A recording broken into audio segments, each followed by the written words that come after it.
Covid pandemic के time दुनिया ने दो अलग अलग अप्रोचेस देखी थी। एक तरफ कुछ देश वैक्सीन को स्टॉक पाइल कर रहे थे और दूसरी तरफ इंडिया दुनिया भर के कंट्रीज की हेल्प कर रहा था। अब सूरीनाम में इंडिया के external affairs minister doctor S Jaishankar ने इसी इश्यू पर एक पावरफुल स्टेटमेंट दिया है, जिसमें उन्होंने बिना नाम लिए एक डेवलप्ड कंट्री पर इनडायरेक्ट अटैक किया। Now, vaccines naturally were produced by a few countries. Suriname में रिप्रेजेंटेटिव को एड्रेस करते हुए डॉक्टर एस जयशंकर ने कहा कि कोविड के वक्त कुछ कंट्री ने इतनी वैक्सीन स्टॉक कर ली थी कि वो उनकी पॉपुलेशन से 8 टाइम ज़्यादा थी। There were countries who stockpiled vaccines.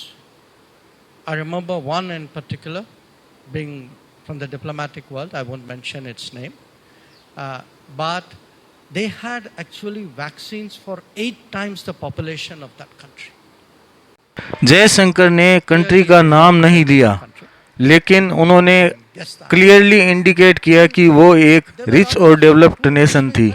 जब कई पावरफुल कंट्री सिर्फ अपने लिए वैक्सीन सिक्योर कर रही थी, तब इंडिया ने वैक्सीन मैत्री इनिशिएटिव लॉन्च किया। इंडिया ने एशिया, अफ्रीका, लैटिन अमेरिका और कैरिबियन के कई देशों को वैक्सीन सप्लाई की।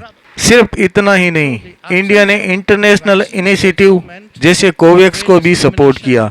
डिफिकल्ट टाइम में इंडिया एक रिस्पॉन्सिबल ग्लोबल पार्टनर बनकर सामने आया।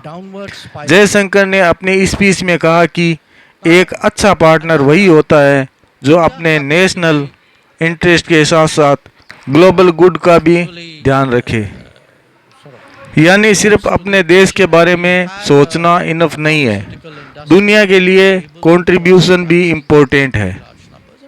कोविड पेंडेमिक ने ग्लोबल इनइक्वालिटी को एक्सपोज कर दिया था। डेवलपिंग कंट्री वैक्सीन के लिए स्ट्रगल कर रही थी, जबकि कुछ रिच नेशन ह्यूज क्वांटिटी में डोजेज स्टोर कर चुके थे। आज भी इंडिया इसी एग्जाम्पल को यूज करके अपनी इमेज एक ट्रस्टेड और ह्यूमैनिटेरियन पावर के रूप में प्रेजेंट करता है। जयशंकर का सूरीनाम में विजिट भी काफ़ी इम्पोर्टेंट माना जा रहा है।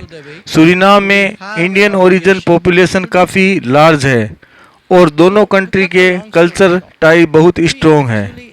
इस विजिट का focus trade, health care, energy और टेक्नोलॉजी कॉरपोरेशन को और स्ट्रॉन्ग बनाना है।